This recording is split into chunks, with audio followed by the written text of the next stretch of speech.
की रोटी में बरकत कैसे आएगी, तुम्हारे चावल में, तुम्हारे खाने में बरकत कैसे आएगी, तुम्हारी सब्जी में, तुम्हारी दाल में बरकत कैसे आएगी? आएगी क्या बरकत? नहीं आएगी। एक वो थे सहाबा किराम, कहा आहिस्ते से बता देना कान में हुजूर के कि खाना सिर्फ एक दो लोगों का है, मुख्तसर सा खाना है। कहा था ना कि कान में बताना कि मुख्तसर सा खाना है। आप सल्लल्लाहु अलैहि वसल्लम को आके कहा साहबी रसूल ने कि हुजूर खाना थोड़ा ही है, आप चलिए, है ना, साइड करके ले जाते हैं ना किसी मेहमान को जब खाना थोड़ा होता है। आप सल्लल्लाहु अलैहि वसल्लम तो नबी रहमत हैं, रहमतुल लिल आलमीन है, आपने ऐलान कर दिया चलो भाई सबकी दावत है, चलो चलो सबकी दावत।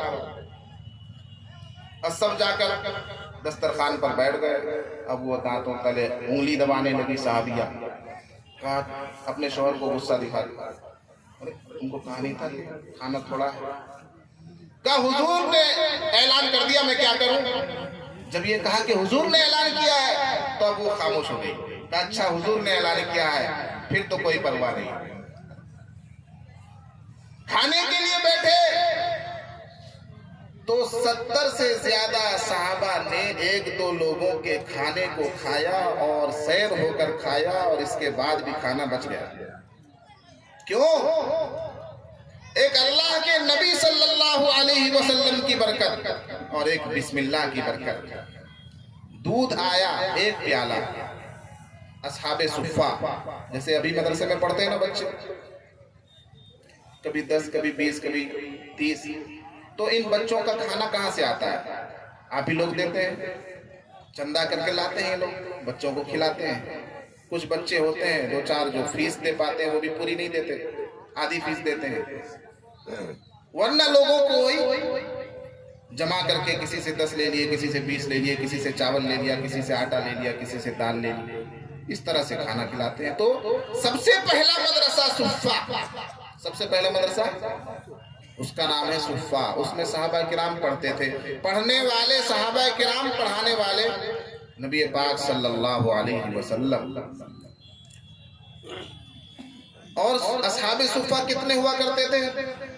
कभी 2, कभी 9, कभी 10, कभी 20, कभी 30, कभी 70, कभी 72, 70-72 तक की तादाद मिलती है। असहाबे सुफ़ा हुआ करते थे, जिनमें से एक सहाबी रसूल हजरत अबू हुरैरा रजी अल्लाह अन्हु, जिनका नाम आप सुनते रहते हैं। दूध आया, आप सल्लल्लाहु अलैहि वसल्लम ने कहा कि अबू हुरैरा, असहाबे सुफ़ा ने कई रोज से खाना नहीं खाया है, दूध कितना है? कि हुजूर एक प्याला दूध है, हदिये में आया है। कहा कि जाओ असहाबे सुफ़ा को बुला लो। तमाम असहाबे सुफ़ा को बुला लिया गया, दूध का एक प्याला, और अबू हुरैरा उस दूध के प्याले को देखकर ये समझ रहे थे कि मैंने 2 दिन से कुछ नहीं खाया है, अब तो हुजूर पिएंगे और मुझे पिलाएंगे, मेरा काम तो बन जाएगा, है ना। लेकिन हुजूर तो हुजूर हैं। आपने कहा सबको बुला लाओ। अब हजरत अबू हुरैरा सोच में पड़ गए, यार बचेगा भी ये नहीं बचेगा, सबको बुला कर लाना है, और फिर बुलाने वाला पहले खिलाता है फिर खाता है, तो मेरा नंबर तो सबसे बाद में आएगा। वो इसी सोच में बुला के लाए सबको। हुजूर ने कहा पिलाना शुरू करो, बिस्मिल्लाह पढ़कर सबको पिलाना शुरू किया। तमाम सहाबा ने दूध पिया और सबने शिकम शेर होकर पिया, पेट भर कर पिया। आखिर में नबी पाक सल्लल्लाहु अलैहि वसल्लम ने हजरत अबू हुरैरा से कहा कि तुम भी पियो। हजरत अबू हुरैरा ने भी पिया। कहा और पियो, और पिया। कहा और पियो। अबू हुरैरा कहने लगे कि हुजूर अब गुंजाइश नहीं है, पेट भर गया। एक प्याला दूध का, और 70-72 असहाबे सुफ़ा ने पेट भर कर शिकम शेर होकर पिया। इसे कहते हैं बरकत। और आपके घर में 10 रोटी 20 रोटी बनती है और पता नहीं चलता। ये बेबरकती क्यों आ रही है कि हमें और आपको बिस्मिल्लाह नहीं आती, और आती है तो शैतान भुला देता है, पढ़ना याद नहीं रहता, बिस्मिल्लाह कहना याद नहीं रहता। तो मेरे दोस्तों, मेरे अजीजों, मेरे प्यारों, एक तो आप बिस्मिल्लाह की बरकत ले लो। क्या ले लो? हाथ उठाओ एक बार। तो इंशाअल्लाह बिस्मिल्लाह की बरकत आज से हम लेंगे, ठीक है इंशाअल्लाह। अल्लाह ताला अमल की तौफीक रहमत फरमाए। मैं अर्ज कर रहा था, या अय्युहल्लज़ीना आमनु तक़ुल्लाह, ऐ ईमान वालो अल्लाह से डरो, ऐ ईमान वालो अल्लाह से डरो। वल तंजुर नफ्सुम मा क़द्दमत लिग़द, और हर जान हर नफ्स ये देखे कि वो आगे के लिए क्या भेज रहा है, कल के लिए क्या भेज रहा है। वल तंजुर नफ्सुम मा क़द्दमत लिग़द, उसने कल आने वाले कल के लिए क्या जमा किया है, आने वाले कल के लिए उसने क्या पूंजी क्या जखीरा जमा किया है। आने वाले कल, आने वाला कल हमारे सामने भी आने वाला कल है, आपके सामने भी आने वाला कल है।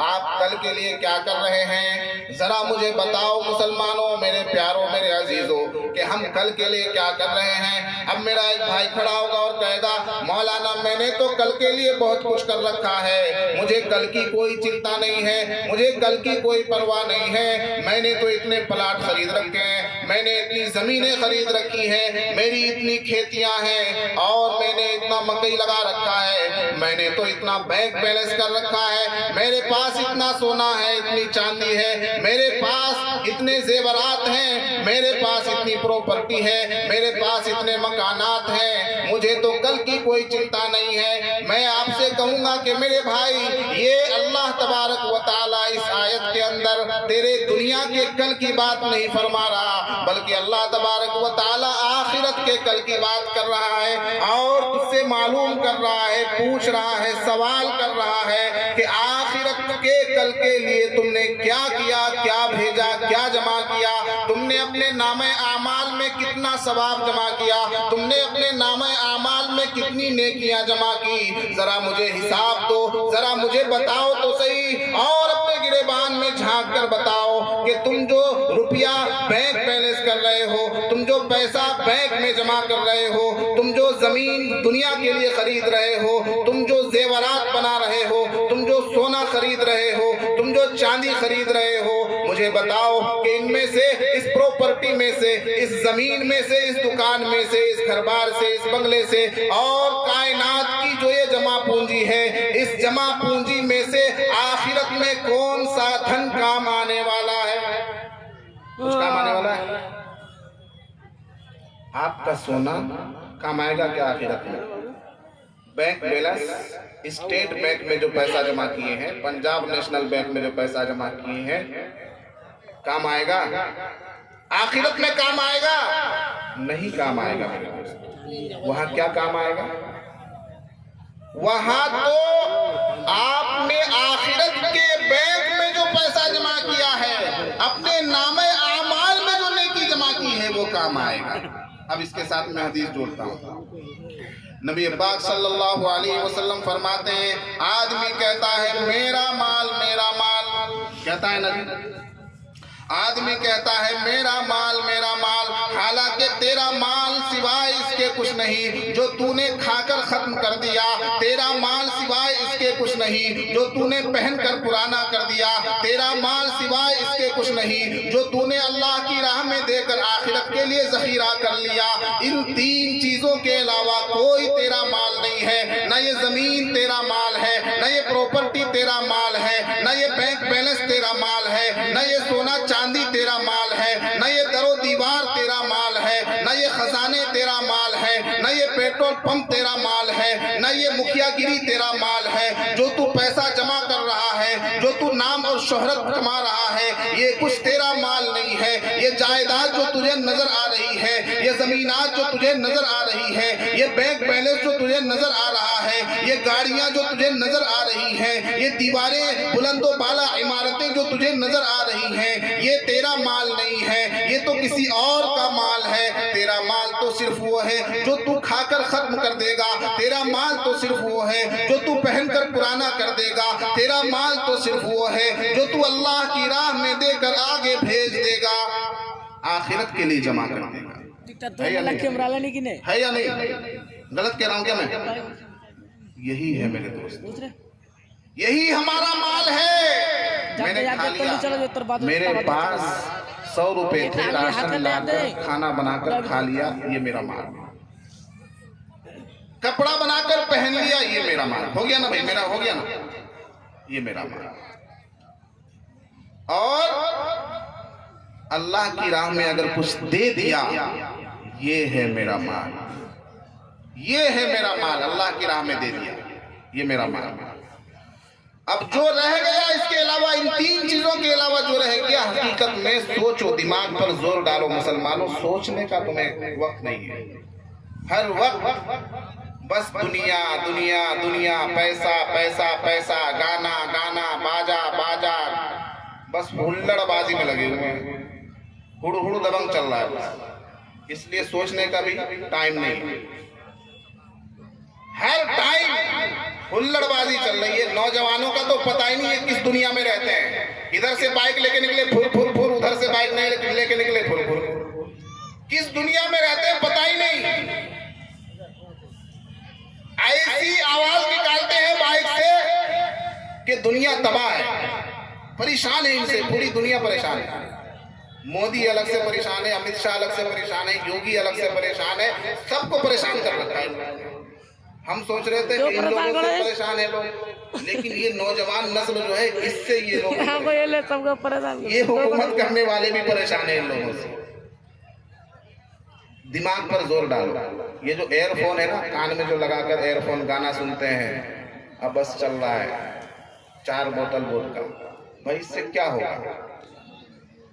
ये जो तू कान में लगाकर सुन रहा है, शैतान को कान में बैठा दिया है ना, सोच रहा है एयरफोन है ये बोट का एयरबड्स है, नहीं, ये शैतान का एयरबड्स है। इसमें लिखा हुआ है BOAT बोट, नहीं, इसमें लिखा हुआ है SHAITAN शैतान। हाँ जी, समझते नहीं आप? ये शैतान है, शैतान कान में शैतान लगा रहा है।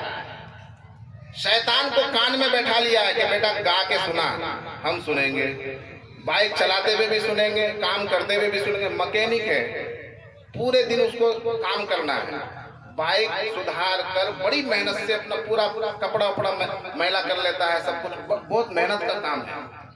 बाइक सुधार रहा है, सुबह से शाम तक बाइक सुधार रहा है, और कान में लगा रखा है वो शैतान। अब बताओ मुझे कि वो जायज काम कर रहा है ना?